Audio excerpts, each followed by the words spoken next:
Besem Ab world where Mefeskadus Adawam like Amin. Besem Ab world where Mefeskadus Adawam like Amin. Besem Ab world where Mefeskadus Adawam like Amin. Give thanks, blessed love. Good morning.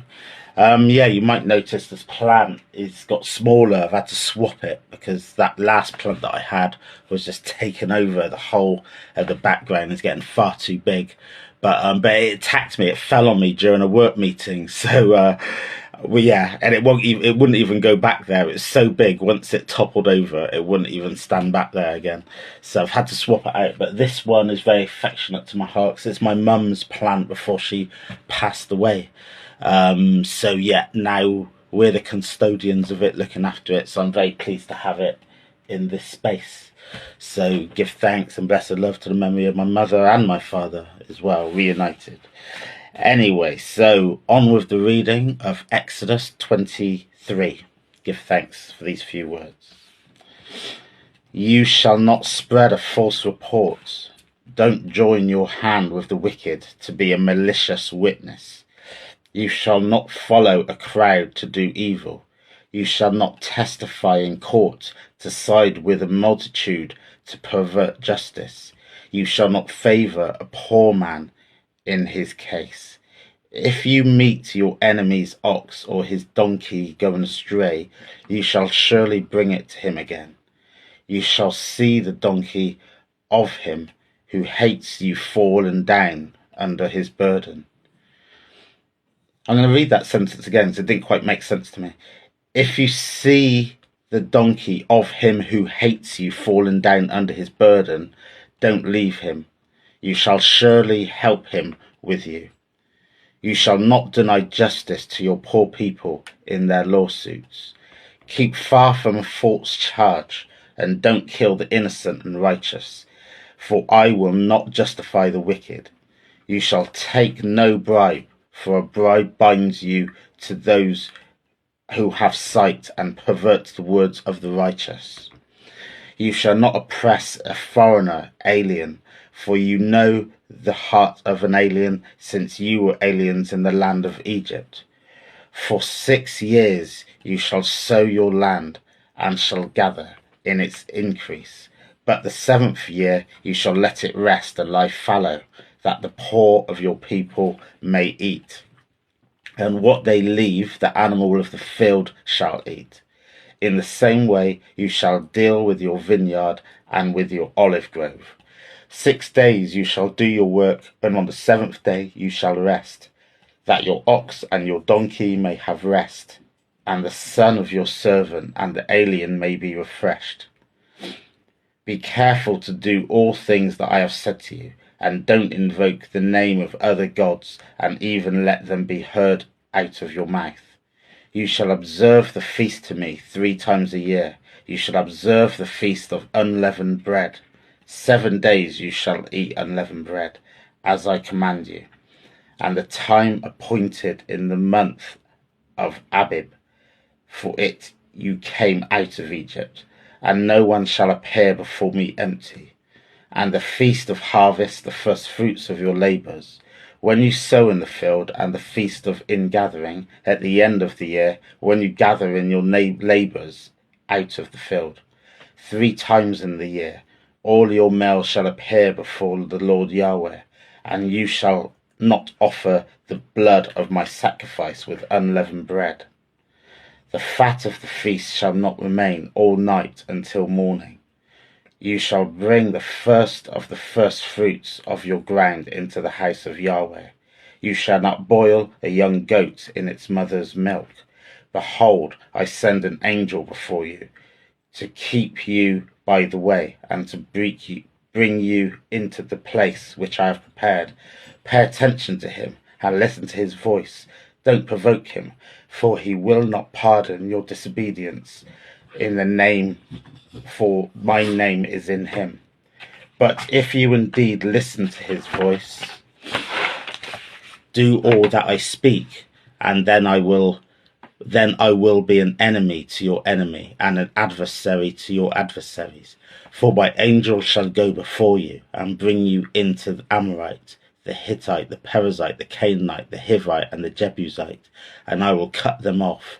You shall not bow down to their gods, nor serve them, nor follow their practices, but you shall utterly overthrow them and demolish their pillars. You shall serve Yahweh your God, and he will bless your bread and your water, and I will take sickness away from you. No one will miscarry or be barren in your land. I will fulfill the numbers of your days. I will send my terror before you. I will confuse all the people to whom you come, and I will make all your enemies turn their backs on you. I will send the hornet before you, and will drive out the Hivite and the Canaanite and the Hittite from before you. I will not drive them out from before you in 1 year, lest the land become desolate, and the animals of the field multiply against you. Little by little I will drive them out before you, until you have increased and inherit the land. I will set your border from the Red Sea even to the sea of the Philistines, and from the wilderness to the river.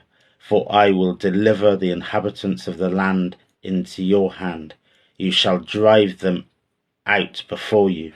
You shall make no covenant with them, nor with their gods. They shall not dwell in your land, lest they make you sin against me. For if you serve their gods, I will surely be a snare to you. Give thanks, blessed love, yet a breath for cure. So I think this is the last chapter, which is about the laws given to Moses. It's interesting, actually, because chapter 20 was the 10 Commandments as we know them. But actually, when you read the rest of the laws, the rest of the chapters from 20 now through to 23, it's a continuation of laws. And I'd have to read chapter 20 again, but I don't feel like there was a separation between those first 10 in chapter 20 and then the continuation of the laws from 21 onwards. So it's interesting. I'll have to do my own research on it, but it's interesting that the 10 Commandments are what is ring fenced of the 10 Commandments, rather than the rest of the commandments and the laws all packaged together, if you like. So in terms of the Ark of the Covenant, what I'm kind of interested in is it just the 10 Commandments in there, or is it all of the laws from 20 through to 23?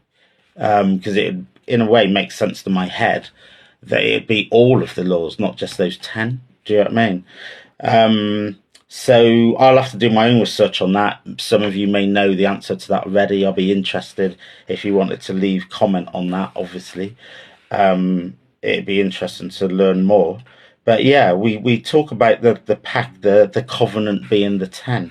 So yeah, that's just a note to self to look that up. But like I say, please do share your thoughts or your research on that, because I think that's an interesting one.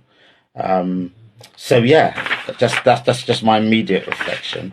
And the laws continue in terms of how to treat each other. Again, in chapter 23, as I said yesterday, there's a very strong set of principles about not oppressing the oppressed, not oppressing the foreigner in their land, not oppressing the poor, not to take advantage of them. And they really want the people of Israel to be leading by the example and taking the moral high ground, in terms of, that might not be the right phrase, but taking the moral stance and not using your position as God's chosen people to exploit others. And that's very clear in this chapter. It gets slightly a bit more sobering, I think, towards the end of this chapter, because then we're hearing how God is going to deliver the land to the people of Israel. And slowly he says he's going to drive out the Canaanite and the Hivite and the Perizzite from those lands. He won't do it straight away, but he's going to do it gradually, because he doesn't want the land to become barren. But in the end, he says he will deliver their land into your hand, and essentially drive out those people. And I will set your border from the Red Sea even to the sea of the Philistines, and from the wilderness to the river. So that's very sobering, and the reason I say it's very sobering is because of what's happening today in Gaza. And do you know what I mean? Like the Zion political movement would definitely treat chapters such as this that they have in their Torah to justify what they're doing in Gaza today, which is political ends. I've said this before, that I don't agree with what's happening in Gaza today. I see it as very much a man-made tragedy and man-made invasion rather than God-ordained. But that's my view. So this was then, but does passages like this justify any action by the state of Israel on the people of Palestine, and use chapters like this to back it up? And I don't believe so, because it's also very clear that they should not be taking advantage of the oppressed, which is in the rest of these chapters. So people can kind of cherry pick and go, oh, that justifies my behaviour because this says this. But actually, have you read the full verse? Have you read the full chapter? Have you read the full book to get the full understanding of what's meant to be happening? So it's very chilling, I think, because taken out of context, it could be read to say that this justifies what's happening in Israel today. But taken a fuller context, I don't believe it does. That's my personal view. So, yeah, different ones that have different opinions on that, really. So, yeah, but it's very thought-provoking. If nothing else, it's very thought-provoking.